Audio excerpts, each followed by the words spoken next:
Good morning, Bucknutters. It is Thursday, October 2nd, 2025. I am Dan Rubin. This is the Bucknuts Morning 5 and change. If you notice, the Dean is not here today. The Westerville Little League is in the playoffs. So the Dean is crushing film all day to get the Olentangy, I can't remember the name, Guardians tribe, the Olentangy tribe.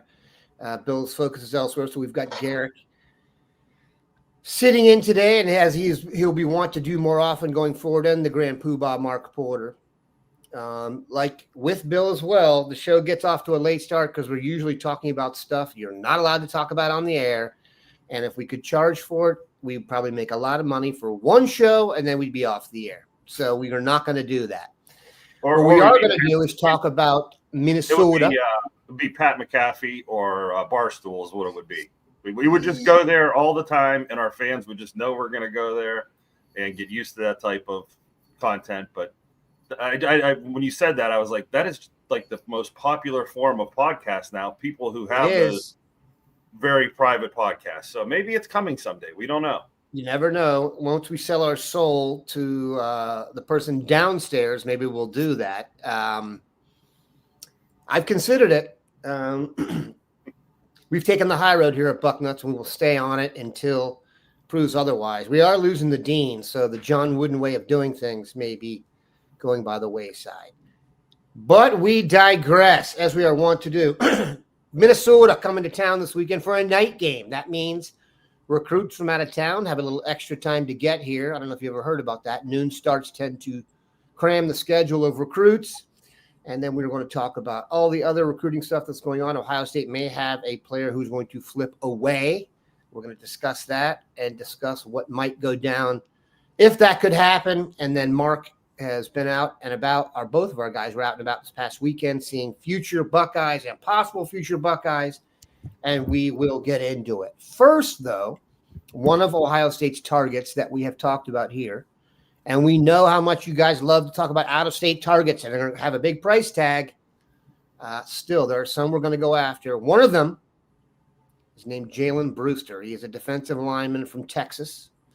His father, Robert Brewster, played high school football at Wyoming and Cincinnati and then Ball State University, which is one of the reasons I'm a little more optimistic about this guy.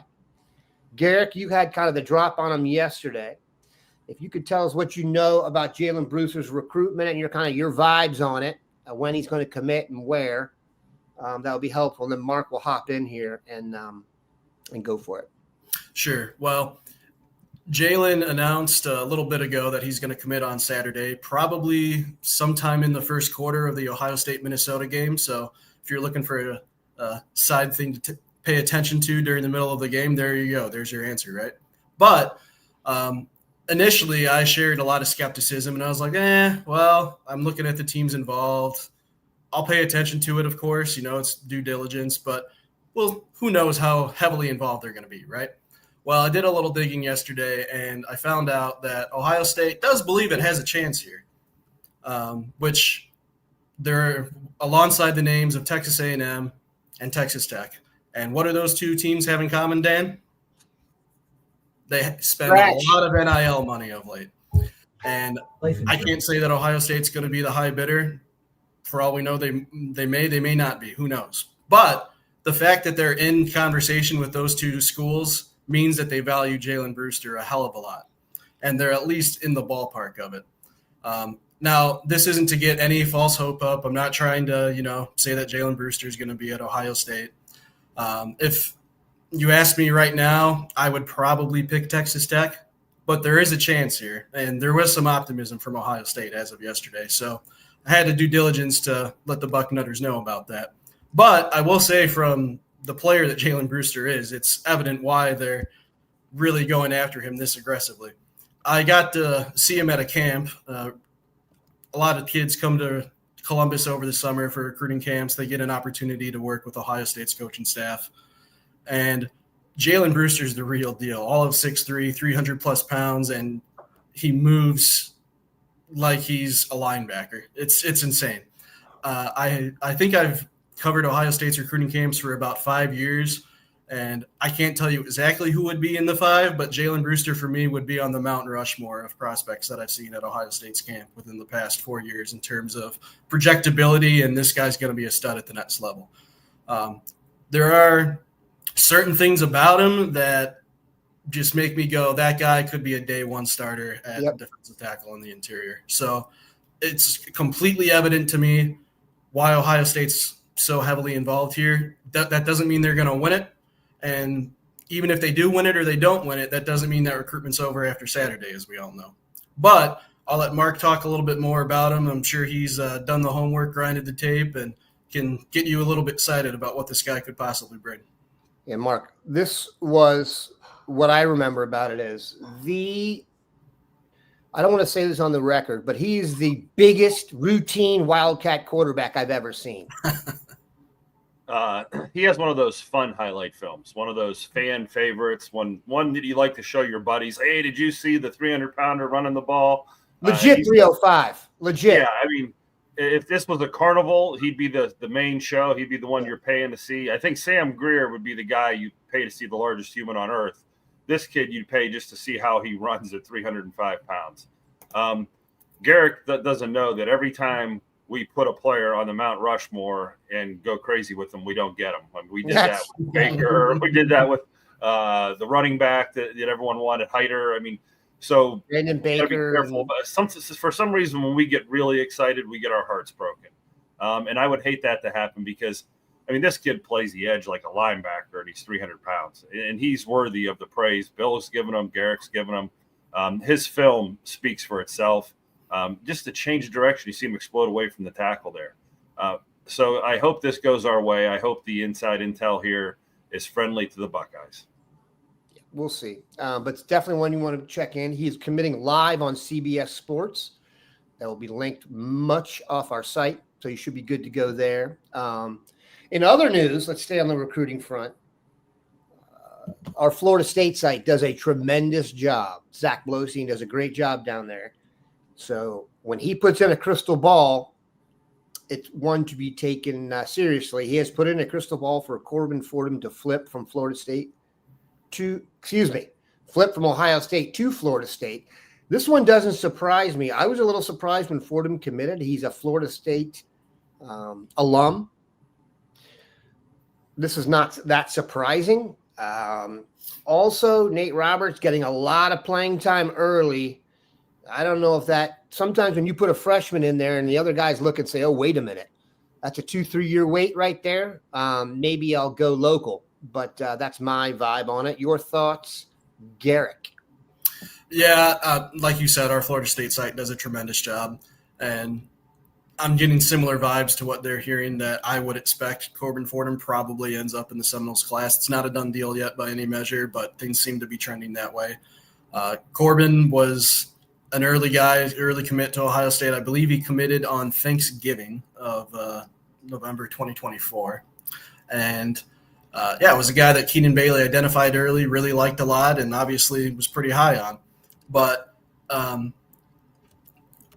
it's always frustrating, when a commit flips because you learn a lot about the guy and you learn to dream on his potential. But of all the positions that could absorb a flip, tight end seems pretty adept to do that, Dan. I mean, like you're saying, Nate Roberts already seen snaps as a freshman, and the top 2 tight ends that they have that are seeing snaps on the field right now, where did they come from? The transfer portal. So if need be, they can always make additions and supplement there. If the flip happens, they were going to do this anyway, regardless of whether he sticks or whether he goes. We'll see what happens there. But I would imagine that they aggressively pursue Max Suter, the Alabama tight end commit. That'll be a tough flip, but I imagine they will be aggressive there. And then they could even take another look at a local kid. I know that Nick Lauder visited for the Ohio game, and he's a guy that they're going to evaluate until the end of the season and then make a decision on whether they want to make that move. But a guy similar to that profile could be on their radar if Corbin does indeed go elsewhere. Mark, you recruited. You had an evaluation of Corbin. You know what? This is this is the other one? Okay, good deal. Yeah, I figured if he's leaving, we're not going to watch any more film. Right on. And look, losing a tight end, like Garrick said, there's other things that I mean, if they took a commitment from him, he's good enough to play here. So it's a loss. The idea that there's not another tight end out there they can replace him with and develop, that's one of those positions. Yeah, I'm very confident.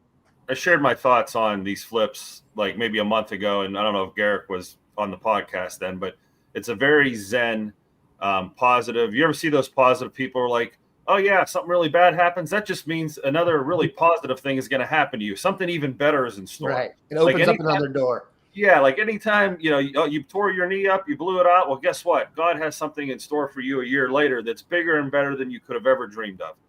And that's what I think about flips, people who leave. I will not worry anymore. That transfer portal is that opening that we're like, oh, you lost a guard. Guess what? There's going to be 5 of them when you need it in a couple of years. Do not worry. And guess what? He's probably going to be better than the one you just lost. So, yeah, we shouldn't sweat the Max Clare theory now. Yeah, and you know what? You nailed it. It's a local thing. It looks like he's just going to stick around home. The tight end depth at Ohio State right now is off. You're playing 5 tight ends in a game right now sometimes. I mean, it's really like, oh, boy. It's not like they just use the same guy and he's the one we got to beat and there's a fight for it. This is a whole room full of dudes. Yeah, very impressive. The most talented one doesn't even play that much. Jelani Thurman, I thought, would have a big role this year. I still have super high hopes for him, though. That's the guy you wait on the development, because when it does click, many clicks. It's very clickbaity. All right. We're going to get to what we saw in the past, but let's talk about this weekend. Garrick, if you could give us kind of the red carpet list. Now, look, it's Minnesota, so they're not going to have the elite guest list they might have, for a home game against your Texases, your Penn States, or the game for that matter, which is on the road this year. But it is a night game. And what do we know about night games? They allow you more time to travel. Also, if you look, weather should be really, really good this weekend. For the first weekend in October, theoretically, in Ohio, it's going to be especially good. So that's definitely a good thing. You got a whole day of tailgating. The Hoops team will have guys walk through from the shot to through the parking lot to the game. So the Hoops recruiting will do well. That always helps, so they can make everyone think that we follow basketball the way we do football. We don't. But that works. Garrick, let's go down the guest list. Let's start with the Texan that you reported was coming earlier in the week. That guy's good. Q Ford. Q Ford. I was like, there might be a couple, but Q Ford is one that I'm really intrigued by. He's one of the top offensive tackles in the 2027 class. He visited for the Texas game as well, so this is a Texan that is now making his second game day visit to Ohio State. And as we always say, sometimes, Dan, actions speak louder than words. Yeah. So if he's making it a priority to come to Columbus not once but twice from that far away out of state, it's a guy that I really have my eye on as maybe one of their top priorities in the 2027 class. We'll see where that relationship continues with Tyler Bowen and the rest of the Ohio State coaching staff. But, yeah, he is a guy I would get really excited about for the cycle after 2026. Who else do you think we should be watching on the red carpet this weekend? Well, the ones I would say off the top of my head is there's going to be 2 official visits for the 2026 class, and that's Kamari Bing, the St. Francis Academy cornerback out of Maryland. Coming here, Maryland commit currently, also has offers from Alabama and Indiana. Those 2 schools are aggressively trying to flip him as well as Ohio State. But Kamari is one that I'm pretty interested in. I think that if they aggressively pursue him, I think they'll have a great chance of flipping him, but we'll have to see how this weekend goes before I make any definitive statements. And then the second official visitor is Jacob Curry. Bill's written a lot about him. He's a linebacker from Florida. Oklahoma, Auburn, Baylor all have interest here. And I would say probably Oklahoma is in the driver's seat for Jacob Curry here, but that could change after a visit. He's probably a little bit higher on the pecking order than Jaden Williams right now, the Maslin kid, especially since he's getting the first crack at the visit. So things might happen pretty quickly on that front. That's just reading the tea leaves from my perspective. But I'm really excited to see where things go from him. And then I would say this guy's about 70%. I think he's going to visit. I don't have it 100% confirmed yet, but there is a chance that Dre Quinn, the former Clemson commit, visits too. I know a lot of speculation connects the defensive end to Texas, which essentially finishes the runner-up for him in his recruitment, and that very well may happen. But Ohio State may take a swing at it and try to change that momentum this week. So those are the 3 2026 guys that I'm pretty excited about following this weekend. And guys, you also have to remember this is their only home game of the month. You know, they don't have another home game until November 1st. So for all we know, there may be more. Right. Like we may see more guys come out of the tunnel and we'll go, oh, that guy's here. We don't know who exactly those guys are yet. I'll let you know on Saturday once I see them come out of the tunnel. But I wouldn't be surprised if there are a couple surprise visitors. I agree. Go ahead. Yeah, I think Garrick is like coming out of that tunnel. Now that I've seen the way that works, there are going to be a dozen or more kids that come out of that tunnel that you probably didn't know were going to be there of all levels, late bloomers, walk-on types, whatever it may be. So yeah, that's a unique experience. And as I sat in like the parent section, it's amazing how some people get snuck over to certain sections where you don't see them if you're looking for them. So Garrick, you better have your Batman and Robin eyes on because a lot of sneaking around sometimes. He's got a lens. He's got a lens. I hope I have eyes in the back of my head. Yeah, and like Mark said, Mark's son obviously is a very fine quarterback in the state, ranked, and I saw some prep red zone thing. Personally, to me, not ranked high enough. As someone who tracked those rankings for their own child in another sport, rankings are subjective. Who knew? It's funny though to be working this business and have your son be in the rankings. And that's what's the weirdest part is being a ranker and sitting with guys who do rankings. And, all three of us and Bill will sit around and discuss a top 10 or a top 12. And I like him because of this, or I don't like him because of that. And it's weird how those rankings and even sitting around college staffs and watching them do rankings, it is crazy business stuff. And boy, do fans eat it up. I already saw something. We have the 6th ranked class. Are we ranked too low?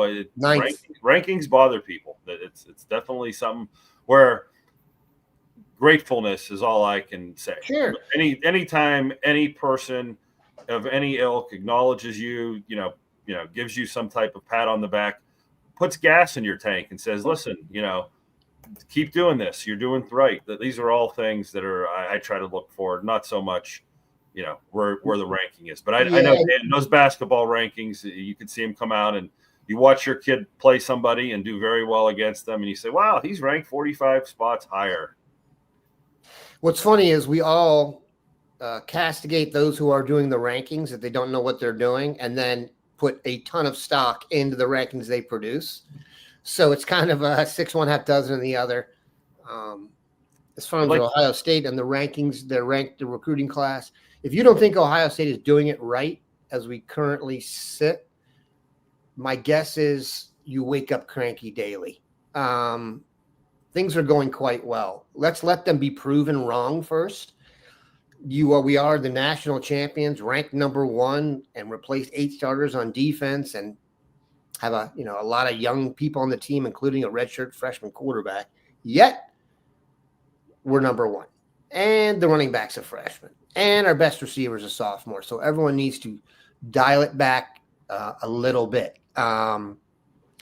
Dean brings up a good point, and she would know because her kid's probably been not in the 70s ranked since he was probably 4th or 5th grade. Devin Sanchez is those kid who gets ranked in 5th grade. And you're like, that's not going to work out. And then you get to 12th grade, he's still ranked number 1. You're like, maybe they saw something.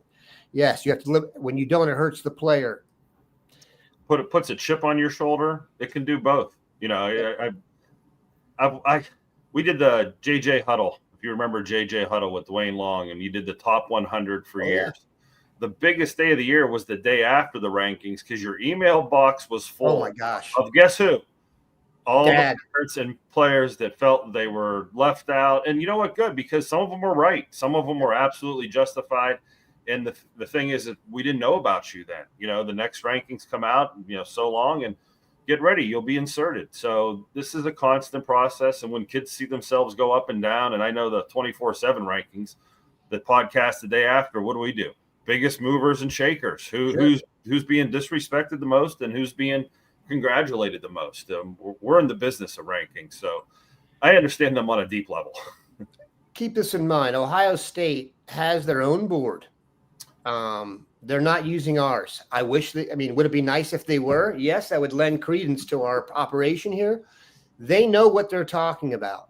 They know who they're recruiting. The one thing they get a vibe on that we don't, and this is true of also when you cover the draft at any time, they get to know the person. They get to know the behind the scenes. They don't just see the potential. They know your every single picadillo family upbringing and stuff, so they know what percentage you are to reach your potential. So that's a big number. And not everybody, not everybody can be Devin Sanchez, which is not a hard recruitment. Oh, wait, he's the best player and his family's great and he wants to come here and he's got long-term goals that meet ours. Sure. If everything was like that, we'd be the national champions. Wait a minute. We are the national champions. I'm sorry. Go ahead, Mark. Yeah, the last thing I'll say is groupthink is a real problem in the rankings industry. Because if we're going to digress in the rankings right now, or evaluation in general. Yeah, because we're all seeing the same information. Garrick and I are there the same day. Jalen Brewster's there, and we both love him. But he could have been in a camp in Texas or something and not had the same day. Be contrasted against different linemen, may not look the same, etc.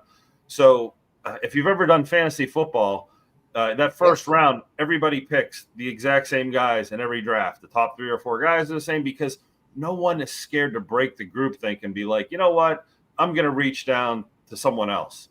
And the one thing we know about groupthink is it's usually wrong. Usually the rankings are going to be blown up, and 3-4 years later, the first rounders aren't going to be the guys that we predicted junior year of high school. So, yeah, not an exact science. It's just a fun way to kind of, as of today, based on the latest information, here's where they stack up. But rankings are fluid, I guess is the way to say it. None of these are like, oh, forever, he's the 5th ranked player in Ohio. He will go and conquer all now. That is a fluid thing. He could be ranked the 79th player in Ohio 20 minutes later. So, yeah, moms, the less you know, maybe this is the way I should say it in a polite way. Like a mom may not be football savvy and understand the depth of how many kids are in Ohio. There's 10,000 kids in every class. So if your kid actually made the top 200, you're like in the most elite group of kids you could ever imagine. But if they're ranked 75th, they're bent out of shape because, oh my gosh, this isn't an elite group enough. So I think the more ignorance you have, the rankings are harder for you. Look, recruiting is hard. It's a interesting experience. My wife hated it. The idea that someone was going to sit there and judge her child and then say something to her about it did not go over that well. So it's a tough gig. That said, if your kid is being recruited right now, you should be proud and you are lucky.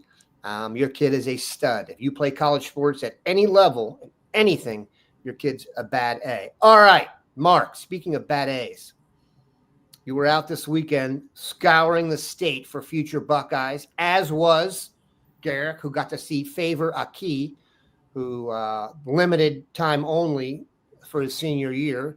Though if you remember, Bill went to see Favor Aki early on in the season, and he responded by, I think, getting hurt on the very first play, and the main picture was him on a golf cart. Now, great on the spot reporting from Bill, not the most fun to watch. So, Mark, bring us through a little bit of what you saw. Of course, Buckeye in the Sky will be up later today if you want to see the whole thing.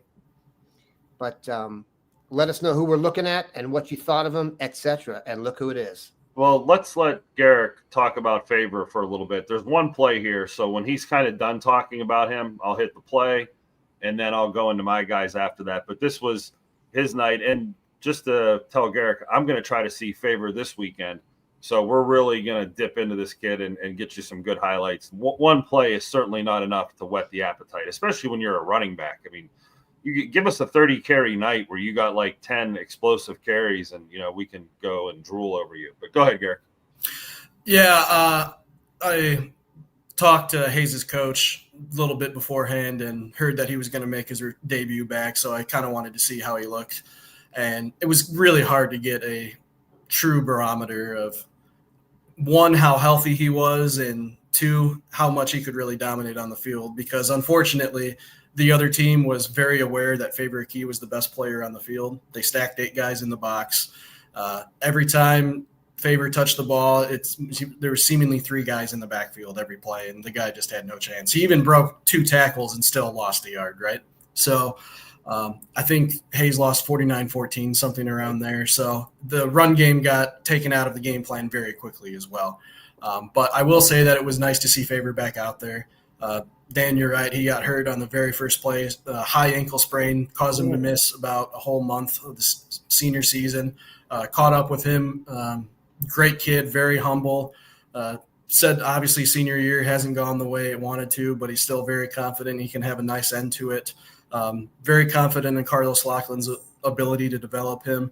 And he did have one nice touchdown run that we're about to see here, where he stiff arms a guy and kind of stumbles his way into the end zone. But I think more than anything, and hopefully he puts on a better show for Mark, but the offensive line was overwhelmed. Faber didn't have much of a chance the game I saw. And knowing the way that scouting works, that Mark will certainly attest to, I'm sure he'll have 4 touchdowns this week when Mark goes to see him, because I wasn't there. So well, he knows who he's got to impress. Yeah, of course, Yeah, right? of course, But yeah, no, he at least got in the end zone for the first time. It's always good to get the first one under your belt. And look, I've seen him in camps. I've seen him all that. I know how explosive he is. I know how powerful he is. And I'm not worried about him whatsoever. But it was just, if nothing else, it was good for him to get back out there. And I'm looking forward to seeing what he does the rest of the year. That was a heck of a move right there. And I love when they give the little Ohio State stuff after, kind of let you know where their heart's at. I'm going to play the sound here. The next stop is St. Xavier High School, and we'll start with the student section. This is the way high school football is meant to be. Isn't that the energy and juice this? I mean, that is every kid in Ohio should play in front of a student section like that. I mean, the other elder section is the exact same way. There's 2 of them going back and forth. Okay. And they don't like each other, by the way. Oh, it's just fun, even if they did like each other. Joshua Fassbender was the guy I wanted to see. There's only a couple plays of each guy because we're going to go through a handful here. But he just picked up a Penn State offer. And if you pick up a Penn State offer, that kind of perks us up. He faced Tyrell Scott, and that is a mammoth offensive tackle. This was a heavyweight fight all night between those 2. But he's a very active defensive end, defensive tackle type. Note him. And a lot of these guys we're talking about, like Jaden Davis from Middletown, we talked about in the spring, they're not Ohio State offers yet, but they're going to be in the top 3 at their position in Ohio, if not the guy. Jaden Davis reminded me of Landers from Wayne, or from Michael. BB Landers. Oh, BB Landers, yep. BB Landers entering the Wayne Hall of Fame this weekend. Go ahead. Yeah, I did see that. But this kid's all get off, all explosion, different than Jameer Weish. He gets after him. He's running quarterbacks down. So we're going to see more of him. And he checked out, like, I want to say he's more than 250, 260 pounds right now. Judah Blair, class of 2028, 10-9 in the 100 meters. And we've done already a couple podcasts talking about him. Probably one of the best players in Ohio for the class. He just ran down a tailback from the backside. He has jets in his shoes. The problem right now is he's light. Whoa! When I saw his frame, he's 190 pounds. Yeah, I mean, there's rockets in those shoes. There's no keep doubt. in mind, Mark. I'm gonna interrupt you here because this is noteworthy. Yep. That is speed. That 10-9 was run as a freshman. He was in states lined up against all seniors in the 100. That is like legitimate, big time speed for a guy that size. You're talking. He's a sophomore. Do you see that? That guy is rocketing to the top of my list. All right, go ahead. I'm sorry. I got fired up. And rocketing to the top of the list, but I will warn people, he's not thick yet. Like, I'm worried. And really, he gets to 220, even if he lost a fraction of a step, he's not losing much. But I expected him to be a little bit more bulky. And the thing that comes off is they play him at defensive end. They're not even standing him up at linebacker. And you know what? Cam Thomas, if you know about him, he's a light defensive end too. So it's a Lakota West thing. The thing they like to do is put very, very fast guys at defensive end. As we go one more player, this mammoth we're looking at is Riley Newman. He is a monster. He's the other defensive end. So you have Cam Thomas, Judah Blair, and him at defensive end. I mean, that's like a college rotation. I think he could move down to defensive tackle. He's just such a big human being. What year? Class of 2027. He could be an offensive tackle tomorrow morning and be big time. This Height, is weight? just 6'6", 250 and Hello. all of it. I mean, just an absolute mammoth. The tight end for them, Xavier Radica, 6'6", 230. A lot of big players at Lakota West, and I don't know how much we're going to get They're into this, loaded. guys, but we don't just want to, we just don't want to. And you know what? I didn't talk about Chris Bradley. I mean, they have 7 guys I could have talked at. I tried to maybe pick guys that Ohio State may be looking at down the road, and that's kind of what we do at Scouting Ohio. We don't just go after Ohio State guys every week. Sometimes we go shopping, and I think I can't tell you how many times I broke my arm patting myself on the back saying, remember we talked about him last year and nobody was really interested? Well, now he has an Ohio State offer. And, so that's kind of what we're trying to do to you is familiarize you with some names. So when you hear them again and again, you're like, oh, this is household now. This is easy. So Look, the there's some difference, I still say this, the difference between Ohio and the rest of the Big Ten. Now, we've coastally expanded the conference, so it's a little bit different, but Ohio has more players than the other states. So you just have a head start on everybody else. You have a great football state with great players. Go look at the comparison to the other states. We just have more better players. Not only that, and I know Mark will tell you this, the numbers have gone down over the years, the southern migration they'll tell you about. The top of Ohio is still really good. I was going to swear there. It's really, really good. All right, we're going to go through some questions here.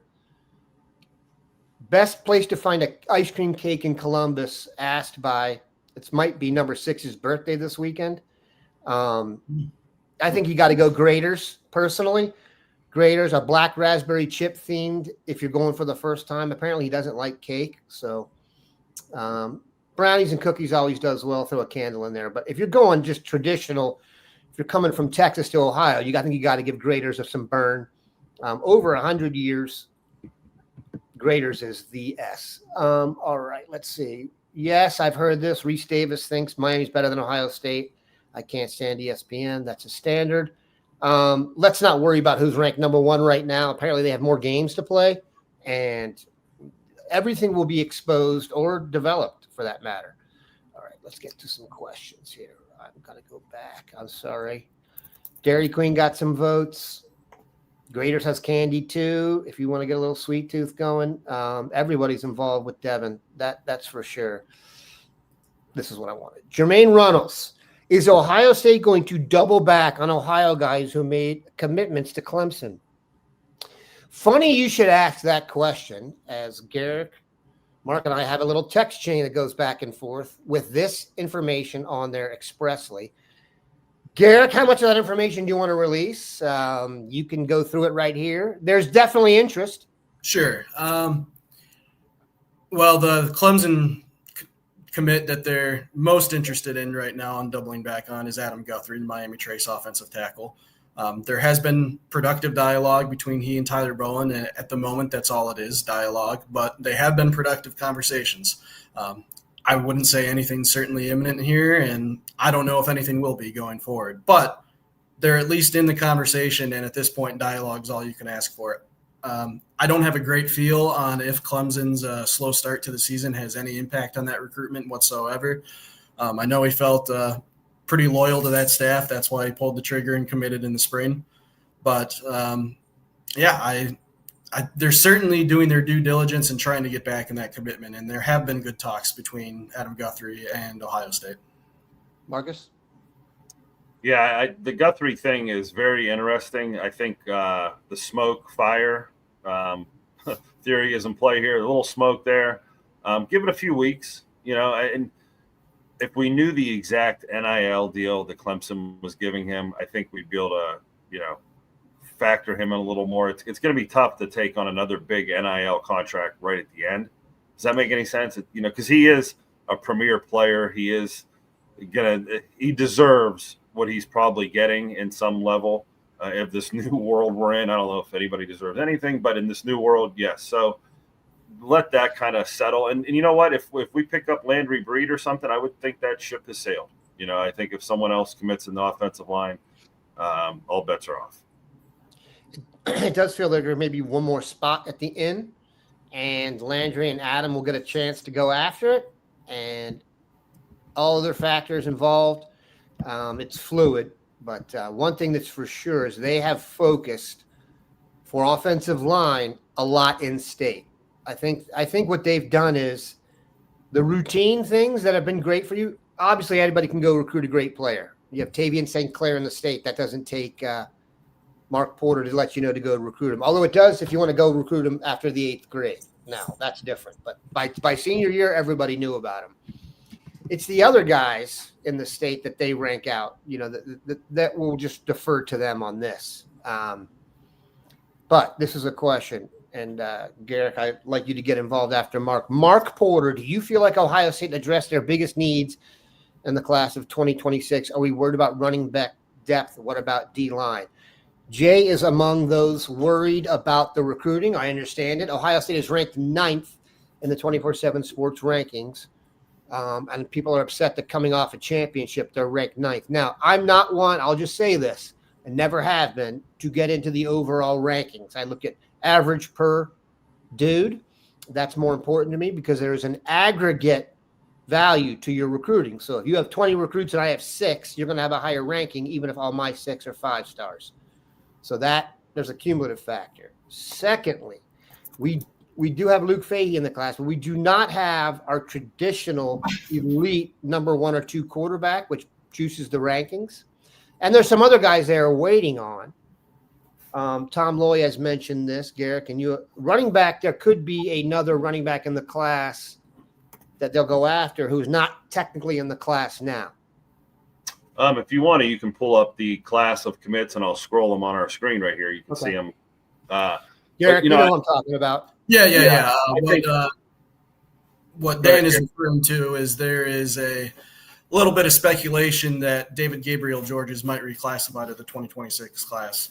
It's very preliminary. Nothing's been official on that front, but it's sort of the elephant in the room of running back recruiting right now, because if that happens, he will be by far and away their top priority to finish the class. They're doing their due diligence on a couple of other guys right now, but they're not aggressively pursuing a second running back to go alongside Favor Key.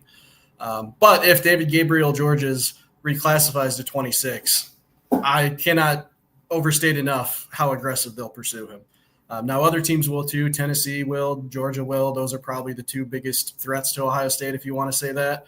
But I know just based on Ohio State's evaluation of David that they view him as the best running back in either the 26 or the 27 class. So if that tells you how much they value him and how much he could be a factor to see playing time early, that would be the biggest elephant in the room addressed in terms of running back recruiting. I do wonder how the recruiting is being affected by Bo Jackson's emergence, because there is no doubt who the number 1 running back is long-term here. You can argue for this year, you'd be wrong. But if there's a better freshman running back, I haven't seen him. So you're talking about a guy who's going to be the bell cow for 2 more years. That said, Quinshon Judkins came here when Travion Henderson was going into his senior year. So the tandem approach to running back is not out of line in terms of expectations. Let's see. Oh, yeah. Let's look at this. Let's do this. Let's mark it South Scotty, Ohio here. Jesse Lum. My son is 6'2", 250, class of 2028 defensive end, more likely to move to the interior. You're right, he is.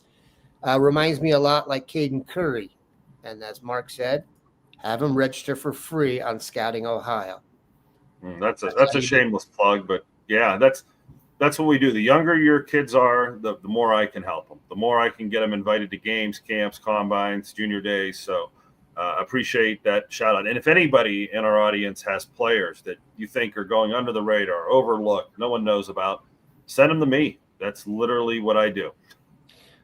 We're getting back to ice cream cakes. Hollywood Hager, I love Carvel's. Go for Fudgy the Whale. I think everyone knows a good Fudgy the Whale turns a party into a hoedown. Let's see here. No. All right, let's just get to it. Garrick, where will you head this weekend? Yeah, I'm going to go see Columbus Academy. I want to see Ronaldo Perez, and I'll open the floor to Mark in just a little bit since he just saw Ronaldo, but watched him camp at multiple Columbus recruiting camps, Ohio State recruiting camps, I should say. And the guy's just impressive, homegrown talent. And he's a guy that, Bill likes to do those predicting the next couple commitments. I wouldn't be surprised if he eventually ends up in the class within the next couple months. Now, maybe I'll go to the game and I'll hear something completely different, but he's a guy that I'm really high on and a guy that could make a really tremendous impact at edge, even though some think he might be better suited to the interior, and that's where I'll defer to Mark to where he fits better for the Buckeyes. But I like him off the edge a lot. What do you think, Mark? I thought you were talking Ronaldo Perez. Yeah. Not Jameer Perez. Who moved Jameer Perez to the edge? Certainly going in the you might have accidentally said Jameer on accident, or maybe I heard Jameer, because when you started talking about it, and because I saw Jameer a few weeks ago and Ronaldo, but when you started talking about it, I'm like, I think the new guy's nuts. Jameer Perez is not going out to the edge anytime soon. No. Perez is going to be playing tailback, and Jalen Brewster is going to be our Wildcat quarterback. Are my kids creating players on Madden when they create their 350-pound tailback? It's the 8th grade Pee Wee team that puts like their oversized dudes at all the positions and carries 8 or 9 Pee Wees down the field. I digress. Hey, you laugh, but Caden McDonald did play running back in high school. He was a great goal line running back. And look, that's worked out beautifully. Okay, so Jameer Perez is the big guy. Ronaldo Perez from Columbus Academy is the defensive end I saw last week. He is a long defensive end body. He's got the thin waist. He comes off to you. So the question is, if you're going to be a pass rusher off the edge, you got to have rockets in your shoes. And we just watched Judah Blair, and Dan almost had a conniption when he saw the rockets in his shoes. That's what you're looking for. Ronaldo Perez is not that type of player. He does have, at his size, very good edge rushing ability. I thought he did a great job of converting his get off and his speed, his first step, into power. When he made contact and when he hit people, someone's feet start to retreat real fast when you hit them. That's what the offense, they couldn't absorb his power. And he also had a nice changeup in there. So I think he could be a defensive end in college. And I think that's where he'll start. But he does have such a great body and room to add weight. It's almost like a bailout. Like, hey, if you don't quite win that edge job, don't worry, kid. You're going to dominate inside also. So he's going to be a dominator in or out. I'd like to update Jameer Perez, because when you guys got me talking about Perez's, Jameer's had a bad ankle since camp, I guess. And so they started off just trying to play him on offense, partly to, keep off, the ankle, and he wasn't in great shape. What's the worst thing that can happen to a big guy who needs to lose weight? Something happens to your lower body and you can't condition and you can't do all that extra cardio. So, he was rotating in on defense this year. So if we do get a chance to see him later in the year, the Glenville hopes are hoping that he is more of a full-time player both ways, and more so on defense, because they know that takes a little more out of you with, sprinting all over the field. But that's kind of the update on where he's at this year. So 2 defensive linemen Ohio State are interested, 2 drastically different units. Mark, where are you headed this weekend? We'll finish with that. Okay, so Westerville South is playing Delaware Hayes, so I'm hoping Favor gets a little better crack at the bat here. But all of the Westervilles are at home, and one of them's playing Grove City, and they have some young offensive linemen I want to see. And if I can, I'll get to Westerville North at the end. They're absolutely loaded. I really like what Coach Stanley's doing down there. It's almost like he's brought that atmosphere where a Mo Douglas has attracted players to Springfield. He's attracted some players to Westerville. You got Beanie Wells down there. Is that what they call it? It's attractive. It's an attractive place to be. We're not going to use any. We're not going to use any R words. Beautiful campus. Yep. But success and things like that attract people. I mean, when you have Beanie Wells on staff and other your Ohio State quarterback, I mean, if you're a parent in the area, those things in Columbus are attractive to you. Stanley Jackson, of course. He must have coached his son's AAU hoops teams because I used to see him in the weekends and stuff like that. And Mo Douglas, look, Mo Douglas has done what he's done at Springfield. If you go to Springfield and you want to see a well-run program, their weight room at Springfield looks like, I mean, I've never been to Bowling Green. I'm just picking up the top of my head. I imagine it compares with it. And here's why the guys go to school there. They go to college. Guys who go there get scholarships. There's a reason people go there, and they win a lot of games. Springfield's one of those teams, you don't know what their record is. Come playoff time, you do not want to face them. And Mo Douglas did that at Trotwood, I believe, before that. Was that right? Yeah.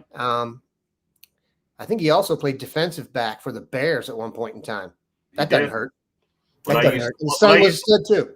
When I used to play Madden, he was on, John Madden back in like 96, 98. I definitely remember him from back in the day.